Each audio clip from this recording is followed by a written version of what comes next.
Welcome to the Education Corner, a podcast by Education Choices magazine.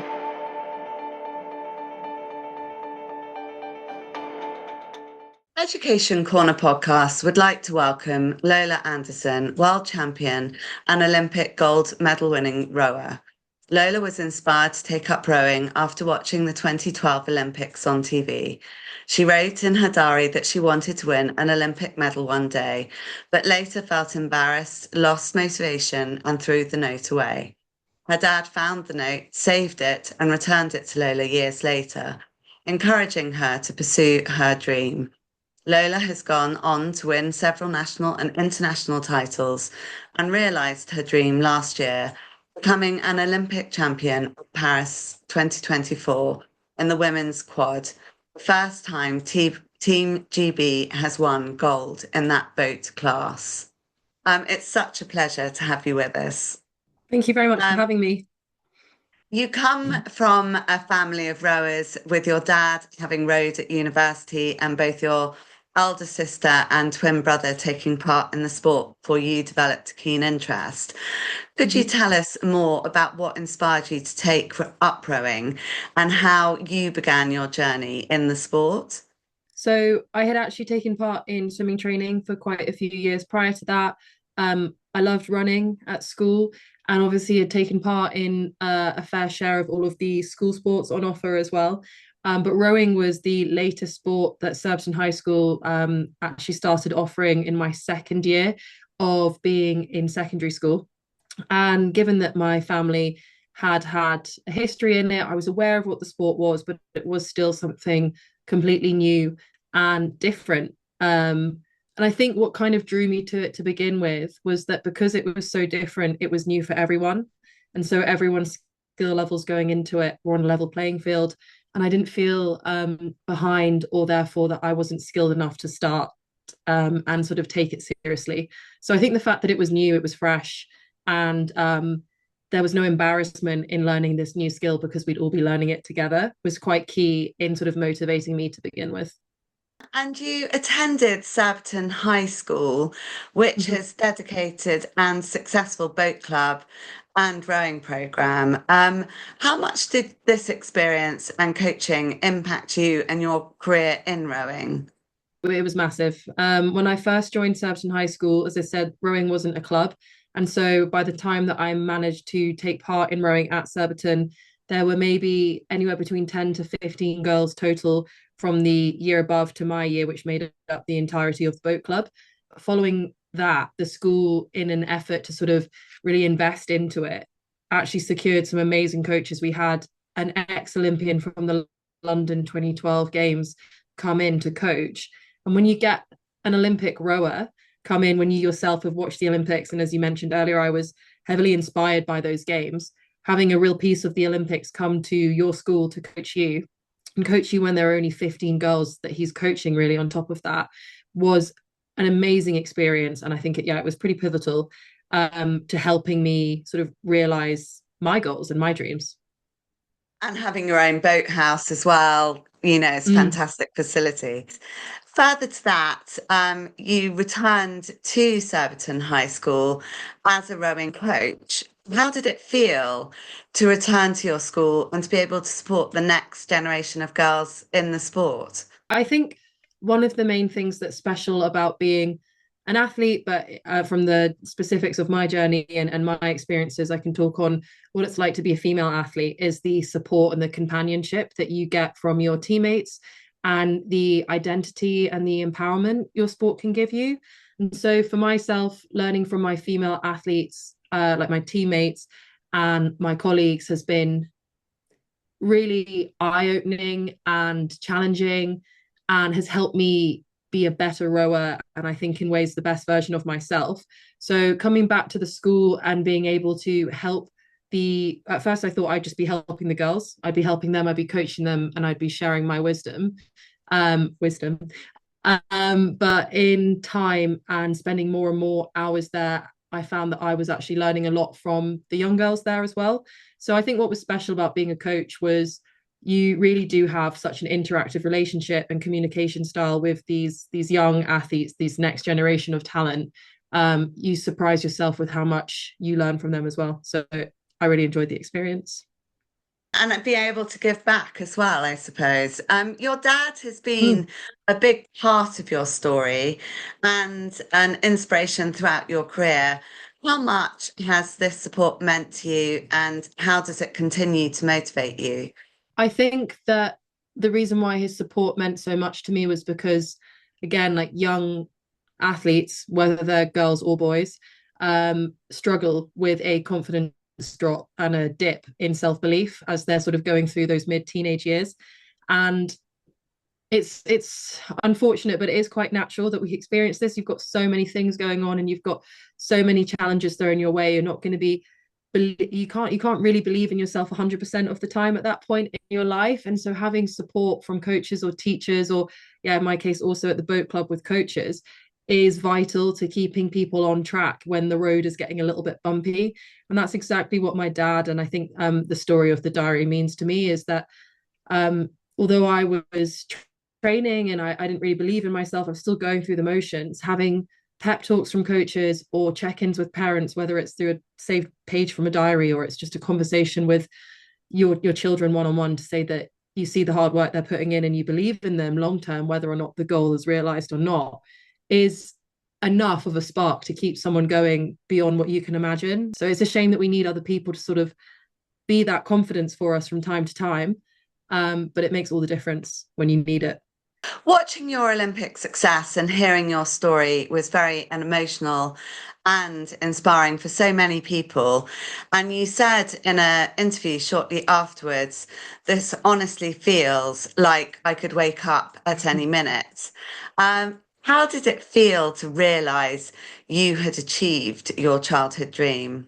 I think can't really put it into words. I often say when we crossed the finish line and then we eventually found out that we had won, it was almost every single emotion other than anger. Like, you've spent years and decades training.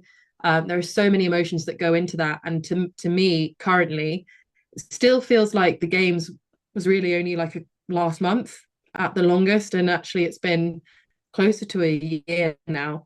So that feeling, that gratitude, that overwhelming sort of like feeling of pride, I don't think will ever fully go. And I think that makes it feel fresh in my mind forever. So it's a very nice feeling. But we've got to focus on the next kind of races now. We're here at Europeans, and we've got to stay present in the moment for a little bit longer. Yes, and you're very actively rowing tomorrow morning. You were also awarded an MBE in the 2025 New Year Honours for your services to rowing. What does this recognition mean to you, and what do you hope to achieve with this platform and the recognition that it's brought?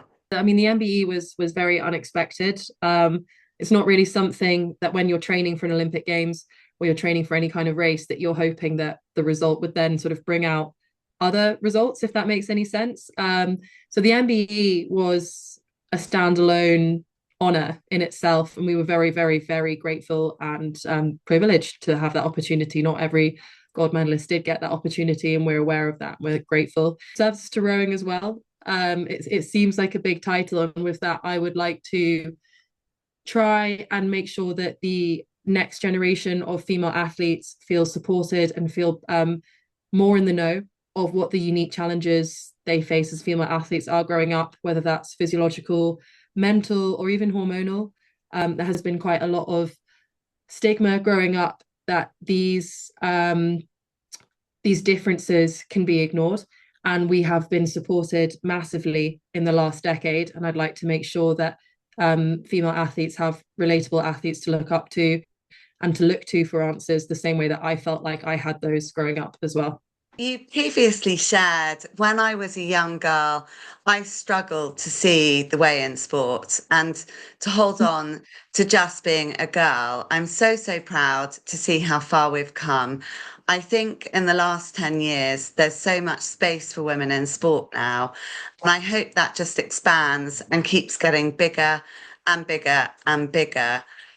What are the most significant changes for women in rowing that you've seen throughout your career so far? I think really understanding that, yeah, from a physical point of view, we have differences, obviously, women's and male bodies, and understanding the differences between them are not understanding sort of weaknesses. It's actually areas for strength and areas for opportunity. And I know I feel very well supported by our physiologists and our support team around the building in the National Training Centre. They've been putting in amazing research into which is women's health, whether that's the hormonal cycle that we experience, or whether it's talking about our bodies and how we can better support ourselves with conversations around sports bras. I have learned so much, even in the last 3 years, let alone the last 10 years, about how I can get the most out of my body and the most out of myself in my mind and my whole as a being. And I feel much better equipped now to race than I did 4 years ago.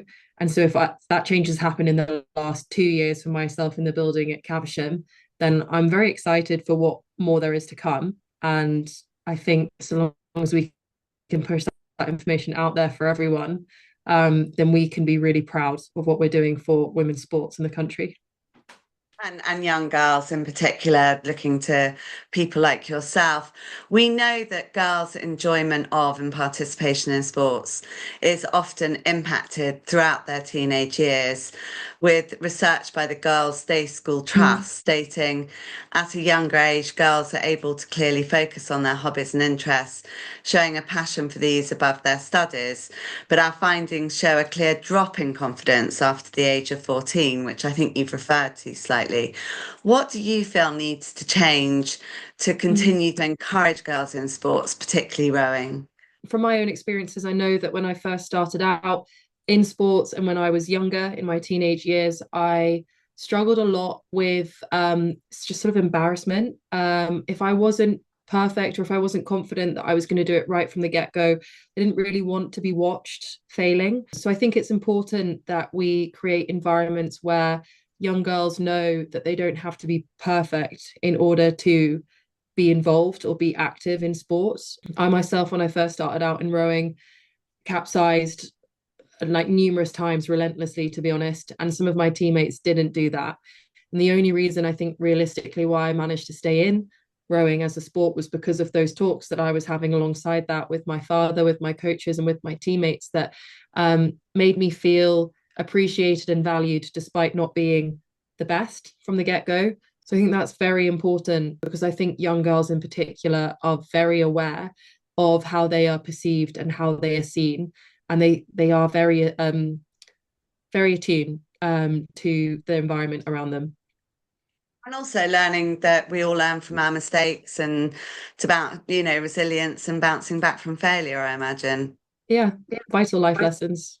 Rowing continues to grow in popularity, especially for women, with the Surbiton High School Boat Club growing from just 7 girls when you started to working with over 150 women a year today. Mm-hmm. What advice would you give to young girls who may be inspired by your Olympic success and interested in taking up rowing themselves? Something that I learned after putting too much pressure on myself upon leaving junior rowing and heading off into sort of the under 23 section of rowing was that it is vital for me, both in terms of my mental health, but also my actual physical performance and my stats, to just enjoy it and to trust the process, but also, yeah, to have fun in that process.